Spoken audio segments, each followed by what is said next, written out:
And a good day to you, Explore Nation. John Lynskey, your ambassador for alumni affairs, here with season 6, episode 9 of Looking Back with Lynskey. And I'll tell you, this one's different, and I couldn't be more excited about it.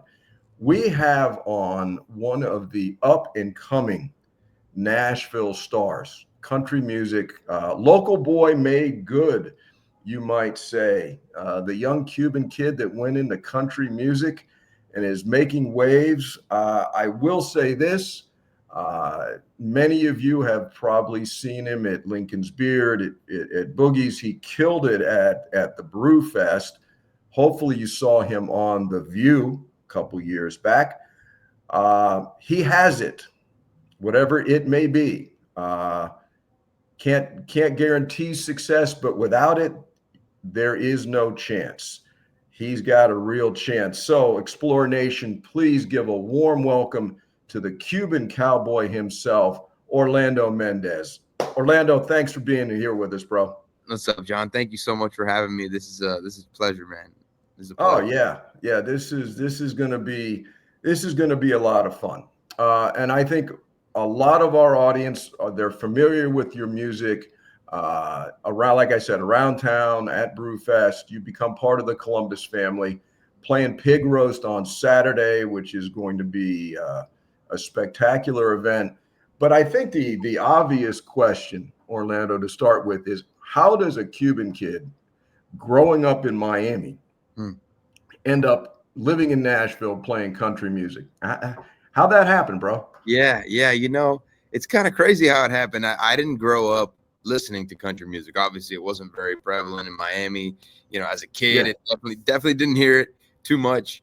And then I got to around 13, 14, somewhere within that age range. And I remember hearing Darius Rucker for the first time, his country stuff. Yes. I heard a country stuff. I had a girlfriend at the time, I believe. And she liked country music. She liked Darius Rucker. She showed me the first song I ever heard was Comeback Song by him. And it was just something nostalgic about this voice. There was something I recognized from my childhood. And it was obviously because Darius was Hootie the Blowfish. Yeah. So I was like, oh my God. We used to sing that song every Sunday when the Dolphins would inevitably let us down. Yes. And the family would be in shambles singing The Dolphins Make Me Cry. And so, man, something attracted me to this new music of his, this country music that had awesome rhythms, melody, and a story. And really, it was the lyrics that kind of pulled me in. So I did a deep dive on him, which led to some other artists I fell in love with, like Shelton, Dierks Bentley, Billy Currington, all these guys at the time that I just was like, damn, this music is infectious, man. It tells a story. And that's what I've lived my life wanting to do, is tell stories. It's interesting that a black guy goes country, right? And that turns on a young Cuban kid to go country. Because you're right, the Miami you grew up in, not exactly a country music haven, although it's there. So how old were you when you decided, well, you know what, I'm going to pursue this music thing? And had you played an instrument before? Had you ever delved into it, or it just kind of started at that time? So that timeline is interesting. I never played music before the pandemic. Really? I've sang my whole life. I've always had a voice. I've always done, and I was an actor actually before I was a singer. So I grew up doing plays, musical theater, stuff like that. I always sang in choirs. I always sang, but never really had a inclination to do music, right? To play an instrument, to do music on my own. And it wasn't until the pandemic hit and I was like, had all this time, a guitar sitting in the corner that had never been touched. And I was like, man, I think now's the time for me to try to finally learn this instrument, start writing some songs. Like, I have all this time. And so YouTube University taught myself how to play the acoustic guitar, and that led to being able to finally put music behind these poems and lyrics I had written. So you're self-taught via YouTube. That's pretty cool. Yeah. And you started, how old were you in 2020? I was 2020. I was 24, 25, something like that. Late bloomer, Yeah, but 100%. better late than never. Okay, so question for you. There's as many ways to write a song as there are songs. Yeah. Everybody's got a different approach. Some people write every day. Some people say, when it moves them, some people come up with the melody first, then the lyrics, or they have the words and they create. What is the process for Orlando Mendez? It's kind of evolved over time, actually, and with getting better at the instrument and moving places, actually, from Miami to Nashville. I used to write only by myself, only when I was inspired, and Okay. it always began with the lyrics. Okay. Because that was my background. I've written my entire life. I love poems. I love stories and lyrics. Always began with the lyrics, and then I would try to fiddle around with the guitar and find some chords that might work. That's how I wrote Motherland. That's how I wrote Front Porch Heartbreak. All of my early stuff. That's how I wrote it. Moved to Nashville. Obviously, it became a little bit more proficient on the guitar, and so now some of the songs they come first from something I'm strumming. Okay. Chords that make me feel something. Maybe I'll an idea will pop in my head, or I'll go to a list of titles that I keep that's now giant, and I'll pull an idea from there. And then what's been fascinating over the last 2 years is the introduction of co-writing. So now that I'm in Nashville around a huge songwriter community, yeah, a couple of times a week I get with a few other songwriters, and we sit in a room for 2, 3, 4 hours and cook up a song. Yeah, I want to get back to how you got to Nashville, but do you have the perpetual notebook with you at all times? Do you do it on the computer? How do you?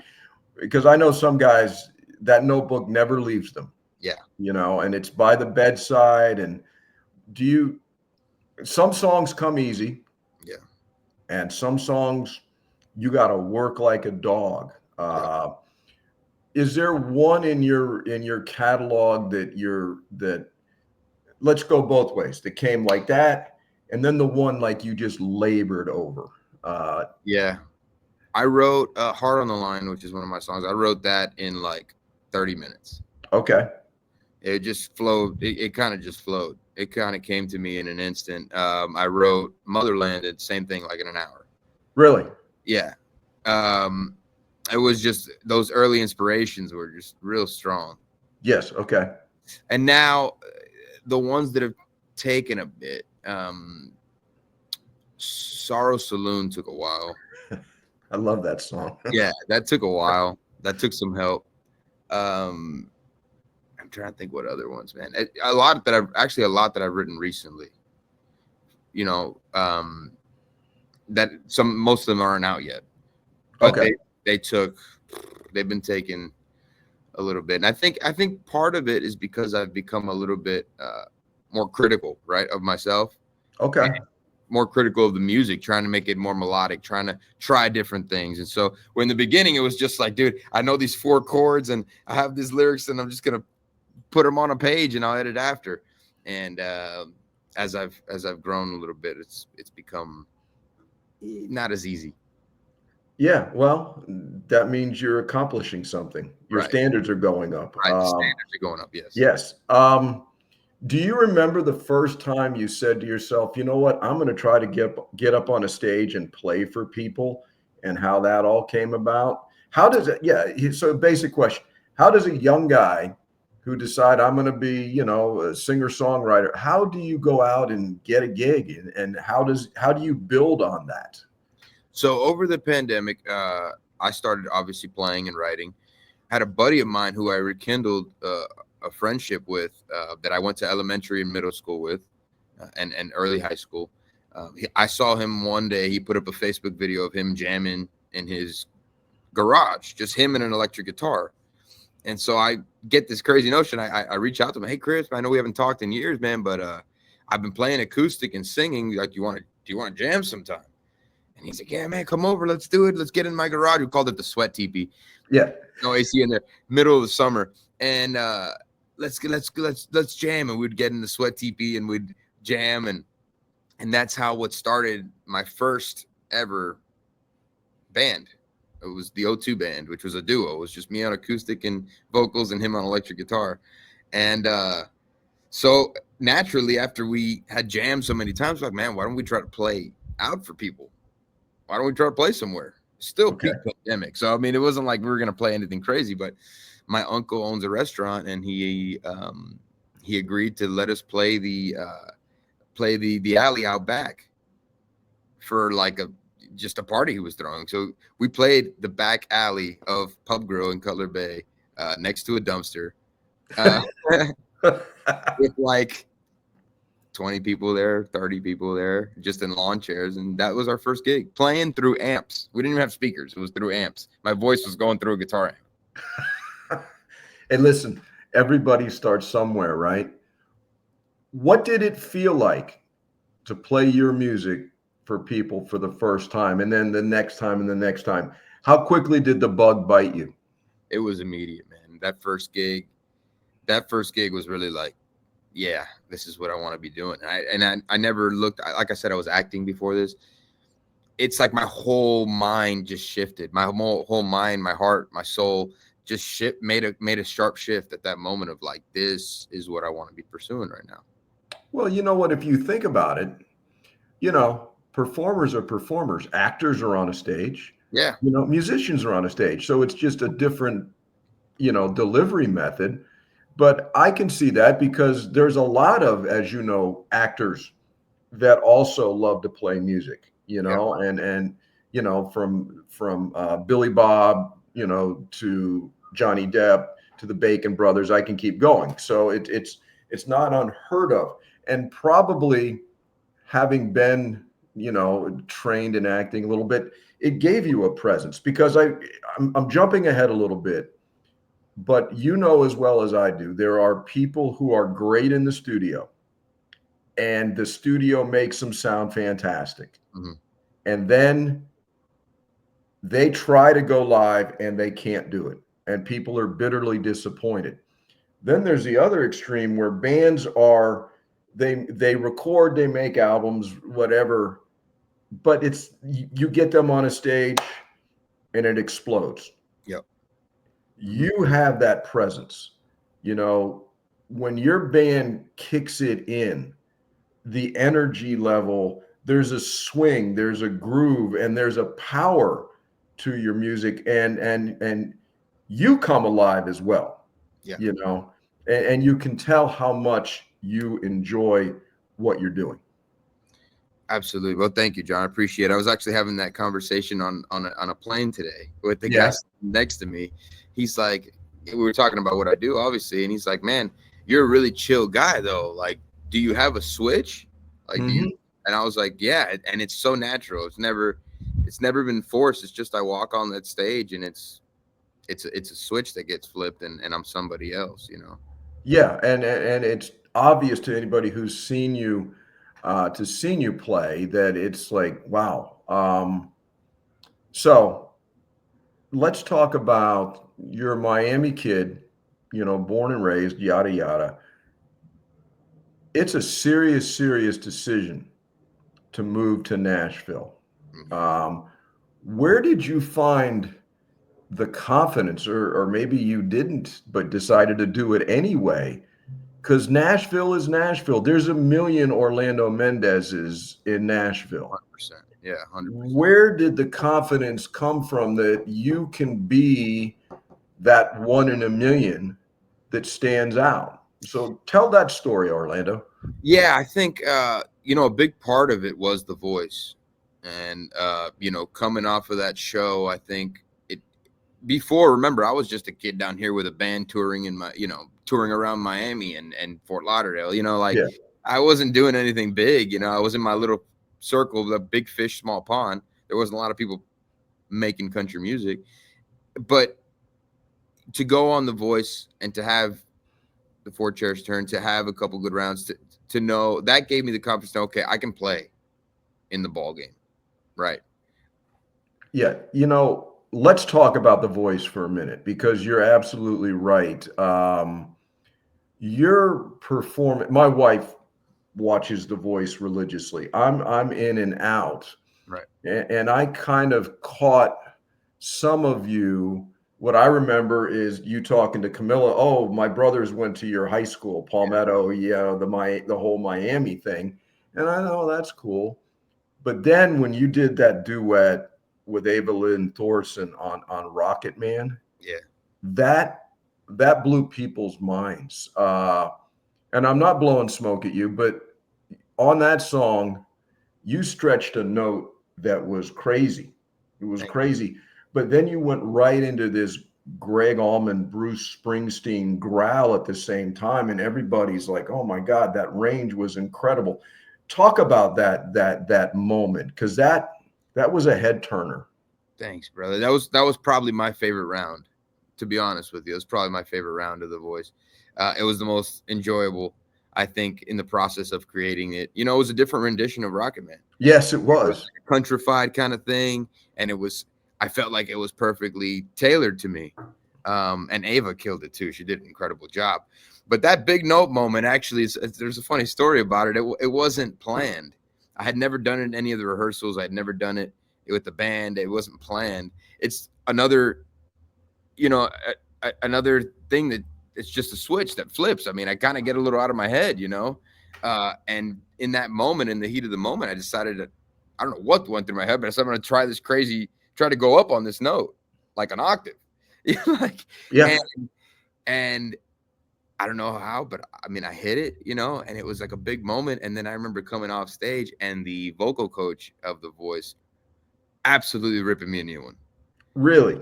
I got reamed. Yeah, because it wasn't scripted. It wasn't planned. Okay. So what? Music spontaneous. That's Music what I is. said. I was like, I felt it in the moment. Like it was a heat of the moment thing. And I looked at her, I said, and I don't know how, but I hit it, So like, You should have asked her, do you want me to take it back? yeah, what am I supposed to do now? And, she was pissed, but it was a cool moment. It's something people remember, so I don't regret it for a second. Yeah, no, it showed the dynamics that you possess. And so um here's a question. You mentioned you had been writing your whole life. Are there any particular singer-songwriters that, I mean, everybody has their influences. We all stand on the shoulders of giants. That's the way it goes. But are there any particular singer-songwriters that you've said, I like what he does, I like how she does that, I'm going to borrow this, pilfer that, and is there anybody a couple names? Absolutely. Chris Stapleton's been my number one Okay. Since day one. I mean, I loved him as a songwriter before he was Chris Stapleton. Right. Yeah. Right. Yeah. He wrote Comeback Song. Yeah. He wrote Your Man, and he wrote so many of the songs that were influential in getting me into country music. Okay. So he's a big one. Eric Pasley, who's had a decent artist career, but also incredible songwriter. Man, like that, there's so many names. I'm blanking out, but there's just so many. And then outside of country, JP Sachs, love it. Dave Matthews has had a huge inspiration on me. I grew up listening to him, and there's been just countless songwriters that I've stolen. All right. Well, we're going to play a game in a minute with that. But is there anybody from literature, any authors, writers, not singer songwriters, literature influences that you may have? Interesting. Literature influences. Huh. I mean, maybe not even for lyrics, but just a certain style. Oh, I like the way that phrase sounds, the way that reads. I mean, some guys I know, like Jackson Browne, for example, was a prolific reader, right? And you can tell in his music. So I was just wondering if there's somebody like that for you, and if not, I've been reading a lot of autobiographies lately from singers. Yeah. Willie Nelson has an awesome way of writing. That Willie Nelson does. Great. So really cool. And I've done some deep dives into Willie's lyrics and writing style, and I really enjoy him. Dave Grohl. I mean, his book's really cool. Yeah. And his writing is awesome. So it's just all over the place, man, Okay. All right. Let's play let's play like a lightning round. I'm going to throw some names out to you, and just give me your first response. Couple words about these various guys. Jason Aldean. Rockin'. Nice. Luke Combs. Story, growl. I love Luke Combs. Zach Brown. Big inspiration. Tropical. A guy that my daughter actually turned me on to, Eric Church. Ooh, soulful. Nice. You mentioned Chris Stapleton. Here's an enigma. Post Malone. I mean, he's a chameleon, but genuine. Yeah, like genuinely. He his pop stuff, and then the way he did country was really genuine, really good. Surprisingly, because I knew his music like Circles was on the radio all the time and everything, and then I hear him doing country. I'm going, man, and it's cool to cross over like that. And there's also money when you cross over like that. For sure. I'm sure he's made buku bucks off of that. But he did it in a really fascinating way. He dove into the genre. Yes. And if you look at the credits from that album, so many, they're all Nashville songwriters, like high-end Nashville songwriters who write all of the hits. And then the musicians, the session players he had on it, all Nashville cats, all huge session players in Nashville. So he dove in. He did. Let's go back a little bit. Toby Keith. Toby Keith, the man. I mean, he's, that's country, man. That's That's country. Yeah. That's country. And go back to my youth, because a lot of people forget that he started as truly a country singer from Nashville and then created his own genre of music. Jimmy Buffett. Oh, my hero. That's my biggest. He's one of my biggest inspirations is Jimmy Buffett.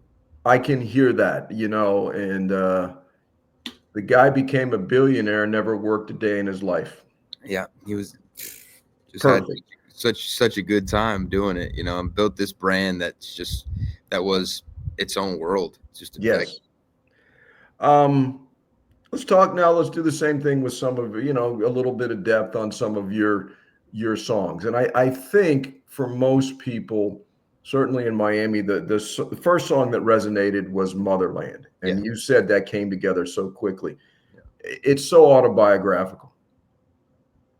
Yeah, it's just my story. I say it a lot before I play the songs here and before I play that song here in South Florida, but it's after I started losing grandparents who were such a big part of my life. They meant so much to me and poured so much into me, that I really took a look at who I am and what makes me who I am. And it was the people who came before me and the sacrifices that they made so I could be here.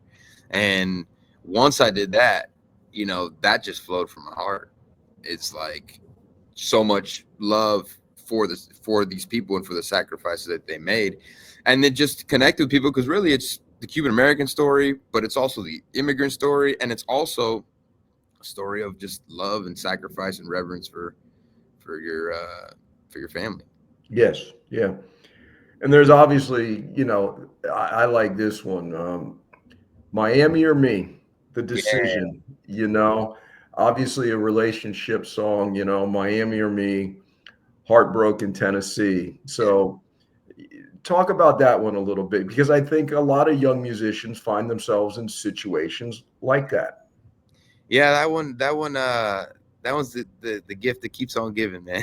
That's so I moved up to Nashville with my then girlfriend, and we lived together for 2 years in Nashville, and she had never been away from home. It was a big move for her. She had never been away from her family, but she took a chance on a singing man. I said it like I said wrong, and to support me, and there was, first 6 months fine, but there's a point that you start to look around and you kind of say, this feels a little lonely. You know, this is a different place. This place is not what I know. This is not home. And so she was going through a lot of stuff like that, missing family, missing home, and all she had was really me. And so that's where that song was inspired. You know, Miami or Me, the decision that she had to make. You know, the boat on the bay, and then January in Nashville, a little bit different. Oh man, I go through it now, man, because I love this place. I love Miami. This is home for me. You know, when I'm in Nashville, I know I'm there for a purpose, and there's always purpose, but there's like a little piece of me that's missing. You know. Sure. Completely understandable. You mentioned it earlier, Sorrow Saloon. Yeah. Great melody line, the great piano underlying everything. And that one just, it flows. Yeah, you know what I saw? I was having this conversation the other day with a friend. I feel like that's my most underrated song. I think it's one of my most underrated songs. It doesn't get talked about that much, but he brought it up because he enjoys it. And I'm glad you brought it up, John. I'm in love with that song, man. I don't know. I had this idea of like the Sorrow Saloon. Like, what does it look like to be in a bar? And I wanted to make it a beach bar where everyone is miserable. Is just dealing with heartbreak or dealing with loss or dealing with disappointment. Like, you know, and probably comes from being a sucker for sad stuff the way that I am. But I walked into the writing room that day with a couple buddies and I said, man, just follow me for a second here. Beach bar that only plays sad songs. All the neon is blue. They just serve whiskey straight. And everyone is going through something. And they were like, yeah, we don't know where you come up with this stuff, but we'll go with you. And that's how Sorrow Saloon was born. You know, because the music to that one it's almost counter to it's beautiful music. And the lyrics are like, man, this is a bummer. Yeah, depressing. Because some of my favorite songs are songs with upbeat melodies and sad lyrics. Yeah. I mean, it's the juxtaposition to I love this bar. You Yeah. know, it really is. I was laughing to myself listening to it. I said, wow, this is not I love this bar, but it's a great tune. And then something we're all guilty of, Bad Decisions, which could be a Southern rock song from 50 years ago. Yeah. Which is kind of what inspired that song. And my dad has a line that he always says is like, I'm going to make some bad decisions tonight. You know, like especially when he starts drinking gin, he's like, I'm probably going to make some bad decisions tonight. So you know, I kind of took that as an inspiration. And there's this other line at Boogie's that they have a sign that says, no one talks about the nights they got perfect sleep. Yeah. And so, yeah, I just kind of put all of those elements into this crazy country Southern rock song. Making bad decisions at the Sorrow Saloon. There you go. Dude, you know, that's it. And then the one that's grabbed me lately, Home is Where the Heart Goes.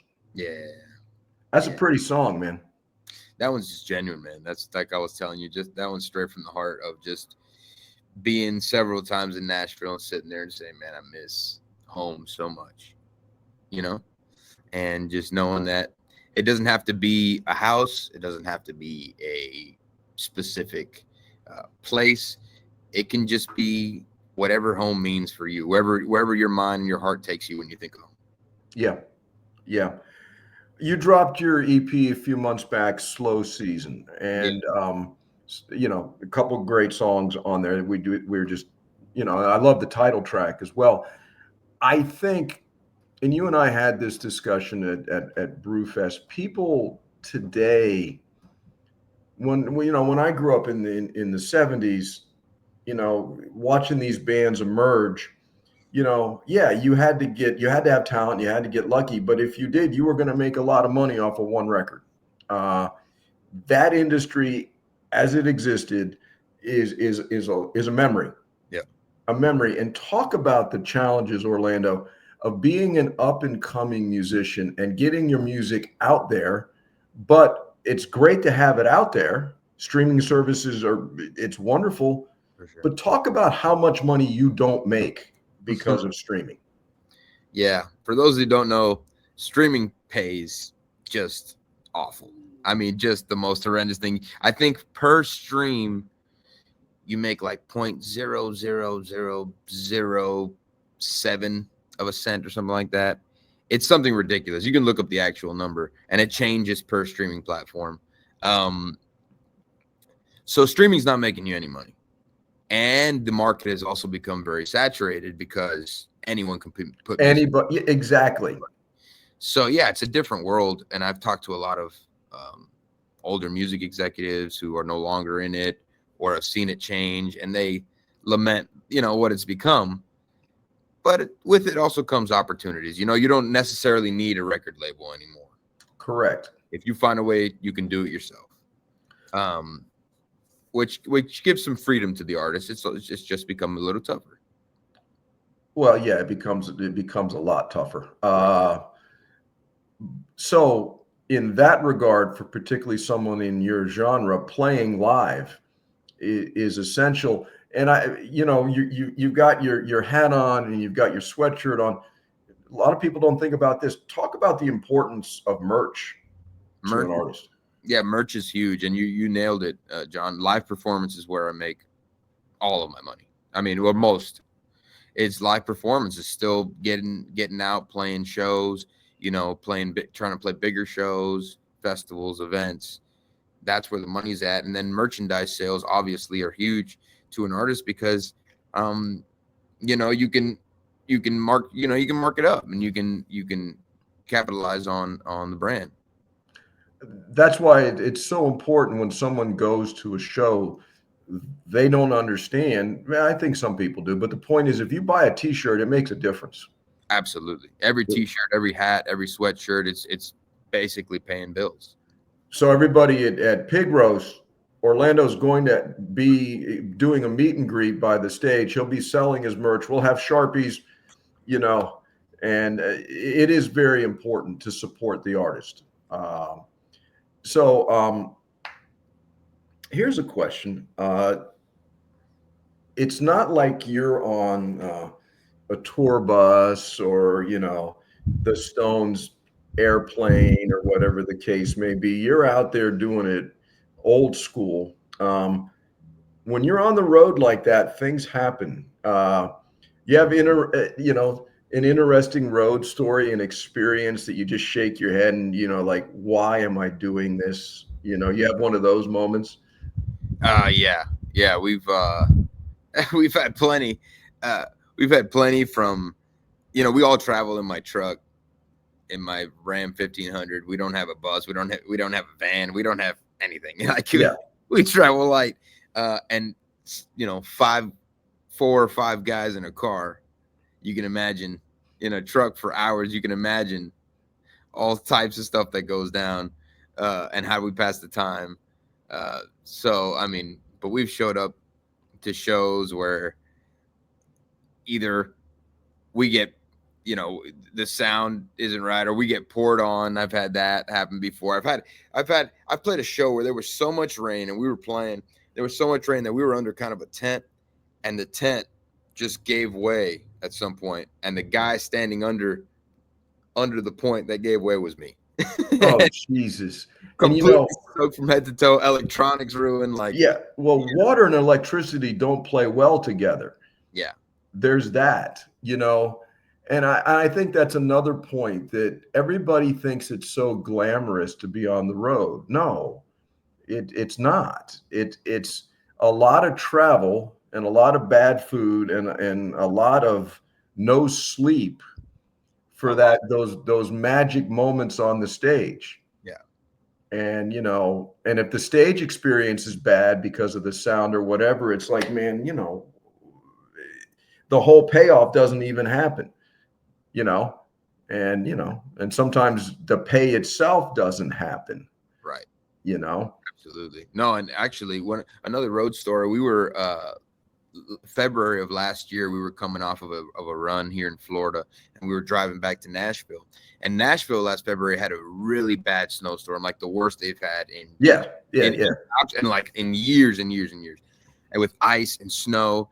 And the second we cross into Tennessee, like past Chattanooga, it starts snowing like crazy, like insane snow. You can't see the 18-wheelers are going 10 miles an hour. We saw cars spun out into trees. I mean, it was the scariest thing that's ever happened in my life. And I'd never driven in snow or ice. Oh, perfect. So I was close to the wheel. The other guys who are usually asleep or doing some crap, they were all right next to me. I mean, we're all looking at the road. I'm white knuckling the wheel, and we're trying to get through this snow to get back to Nashville through mountains. I know that route. Yeah. Bad. It was bad. It was bad. I thought I was dying that night. No bueno. No bueno. You know, talk about, I mean, you know, it's on a smaller level, but being a band leader is not easy either.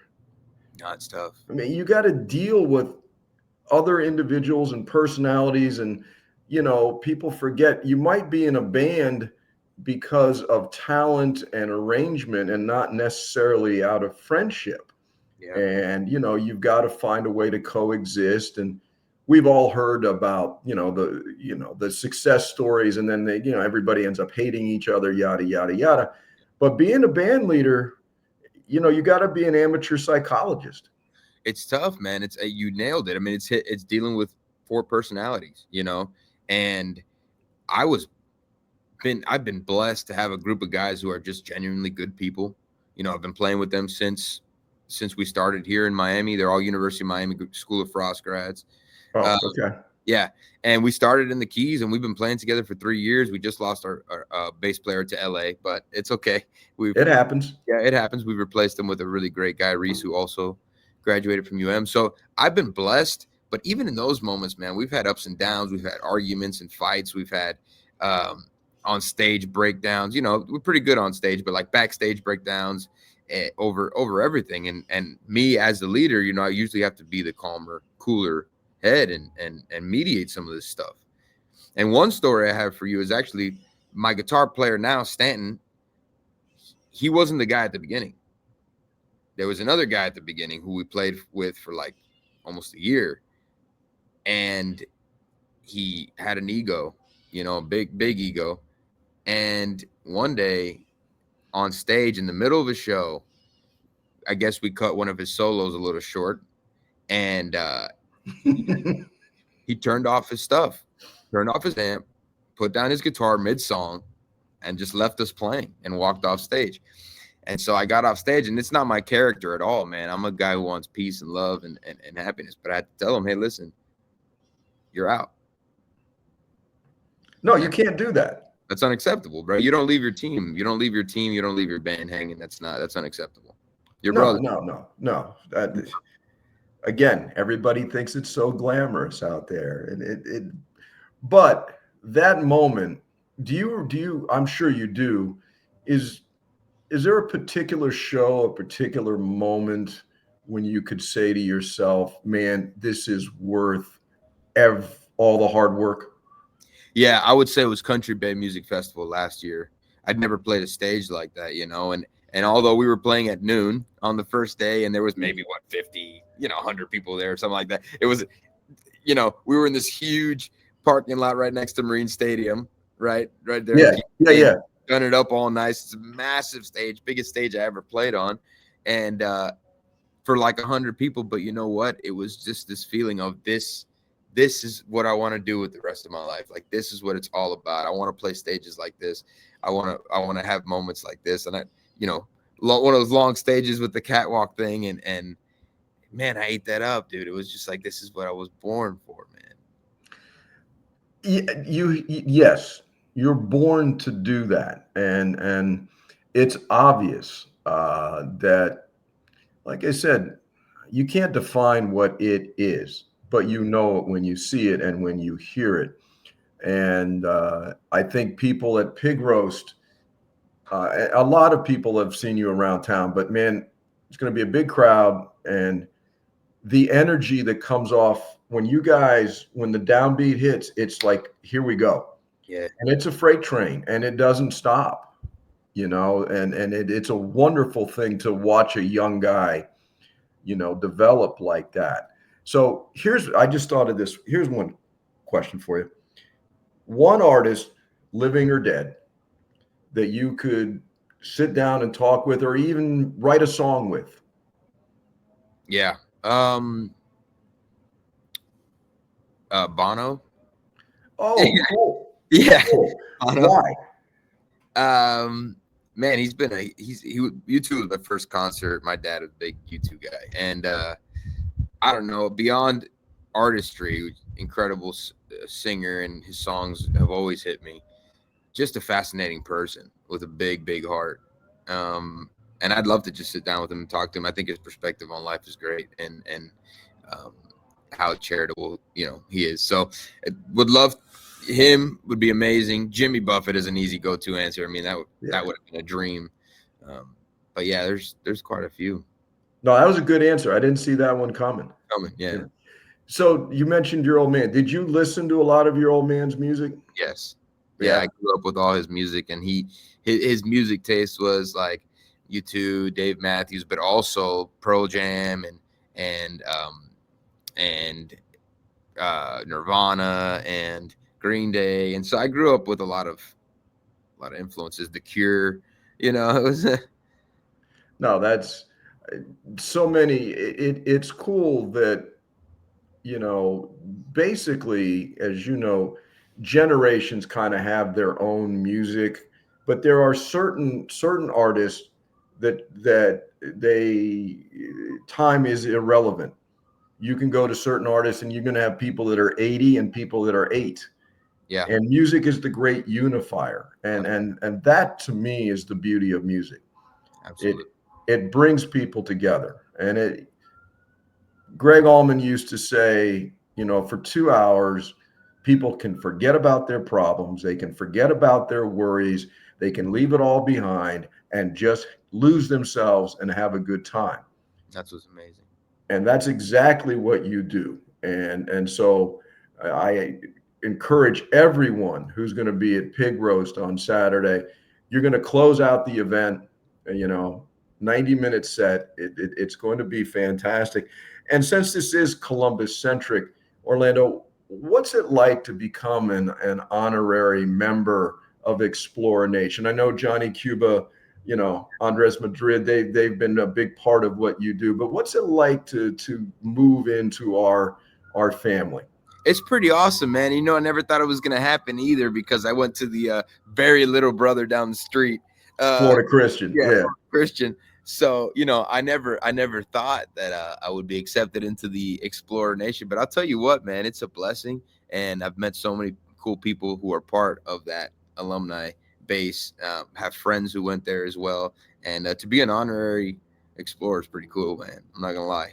Well, we're glad to have you, my brother. And it's been great to get to know you and following your career. And, I can't wait to see what you're going to do next. And all of us can't wait to see you Saturday at the Columbus Pig Roast out on the football field. So, brother man, thank you for your time. Looking forward to Saturday. And thanks so much. And thanks to Albert Bartholomew and his family for making this all possible. A great conversation with the one and only Cuban Cowboy. Thank you, my brother. Thank you, See John. you on Saturday. It's a blessing, man. Thank you so much. Oh, you're quite welcome. All right, Explorer Nation. It's been Buenos Tiempos. Come to Pig Roast. Check Orlando out. Buy a T-shirt. Buy a hat. Buy 2. Okay? And stream his music as well. All right. Until next time, Adelante.